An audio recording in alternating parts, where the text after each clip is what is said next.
Remember Lady Gaga's epic leap from the roof of the stadium at the Super Bowl 51 halftime show?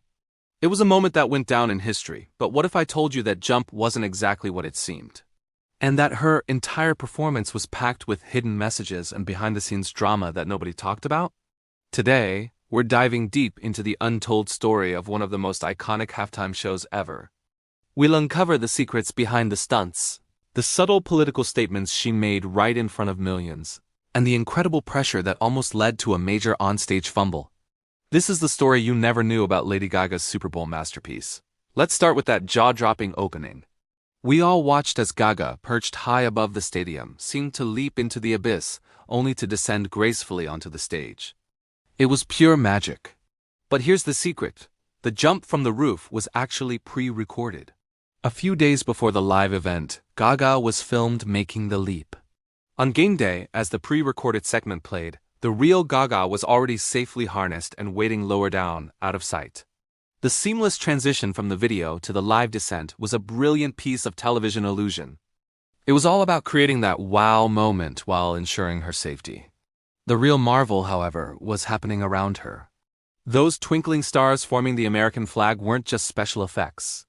They were 300 synchronized Intel drones, a groundbreaking use of technology for a live broadcast at the time. But the illusion wasn't the only secret. In the politically charged atmosphere of early 2017, many expected Gaga to make a bold statement. At first glance, the show seemed like a high-energy celebration of her greatest hits. But the protest was there, just much more subtle than anyone anticipated.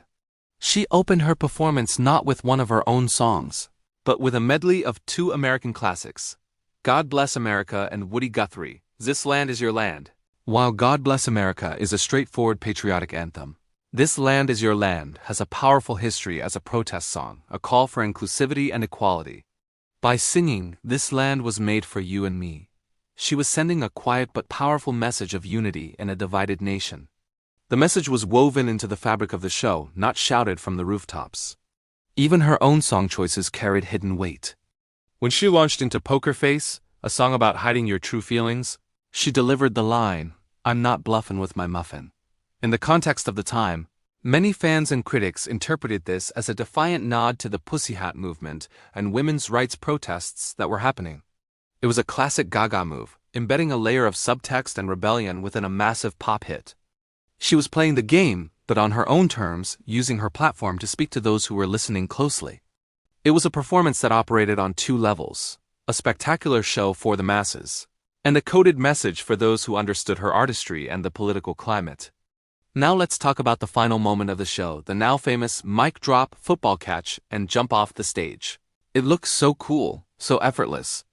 But behind the scenes, that catch was a source of major anxiety for Gaga. She is a performer, a singer, a dancer, not a football player. The thought of fumbling that ball in front of over 100 million people was terrifying.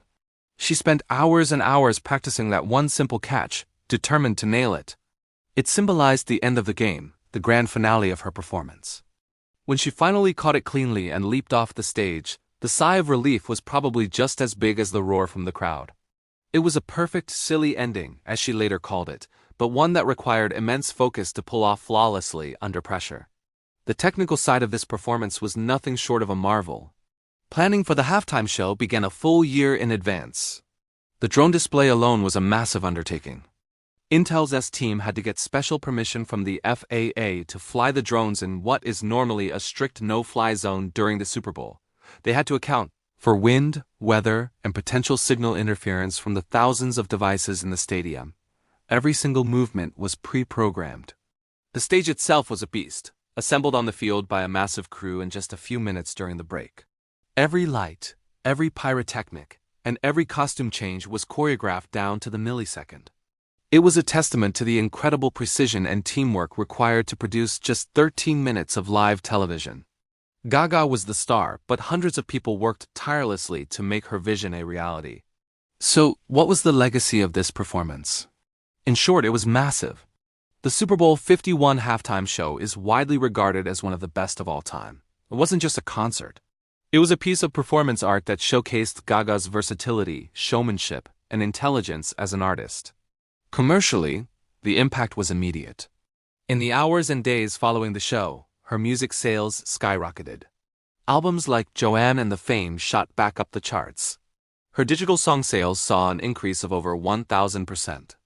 It was a huge boost for her Joanne World Tour as well, with tickets selling out almost instantly. But more than the sales, it solidified her status as a global icon.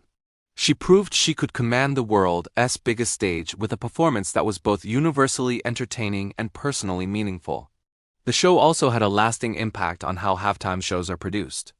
The successful integration of drone technology opened up a whole new world of possibilities for live event production. It set a new standard for what was technically and creatively possible. For Lady Gaga herself, it was a defining career moment. She took a platform often used for simple greatest hits medleys and turned it into a complex narrative about unity, identity, and artistic integrity. She managed to be both a crowd-pleasing superstar and a subversive artist at the same time. From the pre-recorded jump to the subtle song choices and the nerve-wracking catch, every detail was a piece of a larger puzzle. It remains a masterclass in how to deliver a pop spectacle with substance. And there you have it, the untold story behind Lady Gaga's legendary Super Bowl halftime show. It was a performance that was so much more than what met the eye. It was a technical triumph, a subtle protest, and a personal victory all rolled into one dazzling 30-minute package. It reminds us that with artists like Gaga, there's always another layer to discover. What's your favorite moment from her halftime show? Let me know in the comments below. Thanks for watching, and if you enjoyed this deep dive, make sure to like and subscribe for more stories behind the music. See you next time.